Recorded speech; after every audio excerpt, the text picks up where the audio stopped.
Have you ever heard about the Exorcism of Anneliese Michel?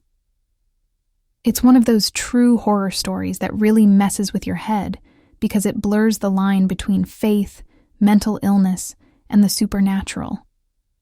It's crazy to think that this actually happened, not just in some ancient time, but in the 1970s. Nein! Noch mehr. Noch mehr.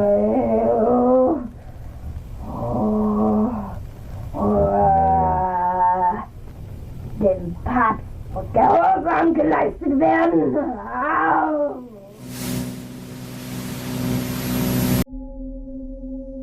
This story isn't just something out of a movie, though it inspired one, but a real tragedy that rocked Germany and made people question a lot about both religion and mental health. Let's start from the beginning. Anneliese Michel was this girl born in 1952 in a small town in Bavaria, Germany. She was raised in a super religious Roman Catholic family. You know, the type that goes to church all the time, prays together, and has crucifixes everywhere. That was normal for them. Growing up, Anneliese was pretty devout, and by all accounts, she was a good kid. But when she was 16, her life took a dramatic turn, and things just spiraled out of control from there. So, one day at school, Anneliese suddenly collapsed and had this violent seizure. At the time, doctors diagnosed her with temporal lobe epilepsy. It's a serious condition that can cause seizures, memory loss, and even hallucinations. Imagine being a teenager, already going through all the typical awkward, stressful stuff, and then having to deal with that on top of it. She was put on medication, but it didn't seem to help her much. If anything, things got worse. Over the next few years, her life became a living nightmare. At first, it was just the seizures, but then she started experiencing something even more disturbing. Anneliese began having these terrifying visions. She would see demonic faces wherever she went, and it wasn't just in her dreams or nightmares. These things were happening to her in real life. She would describe hearing voices, and not the friendly, comforting kind. No, these voices told her that she was damned, and that she was going to burn in hell. Imagine hearing that day in and day out. To make things worse, she began to develop this intense aversion to anything religious. She couldn't look at crucifixes or walk into churches without feeling extreme pain or revulsion. That's where things started to really mess with her and her family. You have to understand, for a devout Catholic family like the Michels, seeing someone you love reject everything you've been taught to believe in was more than just heartbreaking. It was terrifying. They didn't see this as just a medical condition anymore.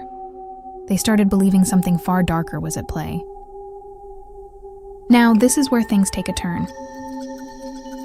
Despite being treated with medication for epilepsy, Anneliese and her family started to believe that what was happening to her wasn't something that could be cured by science. The doctors weren't helping. If anything, she was getting worse. And Anneliese herself began telling her parents that she believed she was possessed by demons. Not just one demon, mind you, but multiple. Her behavior became more erratic. She would start growling like an animal, speaking in languages she didn't know, and even tearing off her clothes. By this point, her parents were absolutely convinced. They were sure this wasn't epilepsy. This was something supernatural, something evil. They reached out to the church, begging for an exorcism. But the Catholic Church doesn't just hand those out, especially in the 1970s. At first, they were told that Anneliese needed more medical treatment, not an exorcism. The church wanted to be sure this wasn't just a psychological issue. But as time went on, Anneliese's condition worsened, and her family became more desperate. After a while, two priests, Father Ernst Alt and Father Arnold Renz, got involved. Father Alt, in particular, believed that Anneliese was genuinely possessed. They pushed hard for an exorcism, and eventually, in 1975, they got permission from a local bishop to go ahead with it. Now, here's where the real horror starts. For 10 months, Anneliese went through 67 exorcism sessions. Each session could last up to 4 hours. That's like being in a constant state of battle with something you can't even see, but it's attacking you from the inside. The priest claimed that she was possessed by several demons, including Lucifer himself, along with other big names like Judas Iscariot, Cain, and even Nero. Yeah, the Roman emperor. During these sessions, things got pretty wild. Anneliese would speak in multiple voices, often deep and guttural, nothing like her normal voice. She'd speak in tongues, languages she had no way of knowing. She would contort her body in ways that didn't seem humanly possible. It was as if something else entirely was controlling her. The tapes from these exorcisms are still out there, and they're chilling to hear. You can hear her growling, screaming, and talking in these low, inhuman voices. It's disturbing, no matter how you look at it. But here's the tragic part. While all of this was happening, Anneliese's health was declining rapidly. She had stopped eating, claiming that the demons wouldn't let her. By the time she died on July 1st, 1976, she weighed just 68 pounds. Can you imagine? She was literally starving to death, and yet no one, neither her family nor the priests, stopped to say, "Hey, maybe we should take her to the hospital." Her official cause of death was malnutrition and dehydration. She was only 23 years old. After her death, things didn't end there. No, this is where the story took another twist. Anneliese's parents and the 2 priests were charged with negligent homicide. The trial that followed in 1978 became a huge deal, drawing attention from all over the world. The prosecution argued that Anneliese had been suffering from epilepsy and psychosis, and that instead of getting her the medical help she needed, her family and the priests had subjected her to exorcism rituals that led to her death. The defense, however, argued that she really had been possessed. They played tapes of the exorcisms in court to prove their point, letting everyone hear the disturbing sounds Anneliese had made during those sessions. They claimed that the priests and her parents were acting in good faith, trying to save her soul from damnation. In the end, the court found the priests and Anneliese's parents guilty of negligent homicide.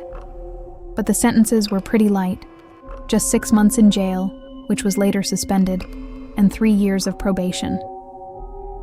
The court didn't punish the parents, saying that losing their daughter was punishment enough. But even after the trial ended, the story didn't.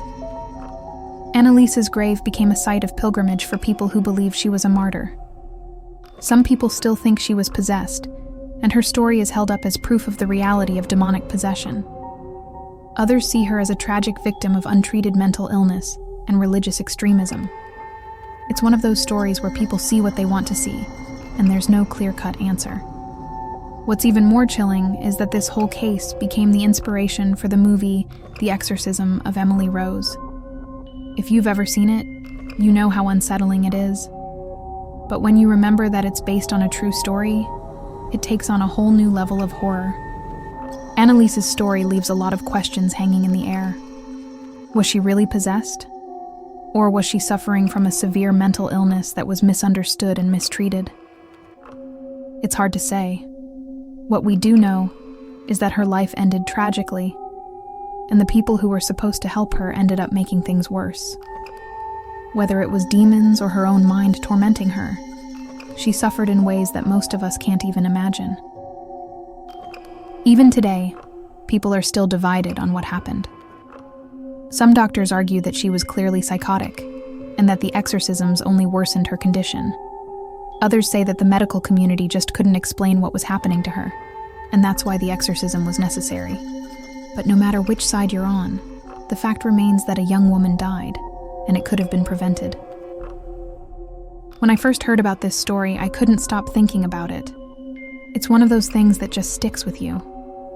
The idea that someone could suffer so much, and that her suffering was seen as a battle between good and evil.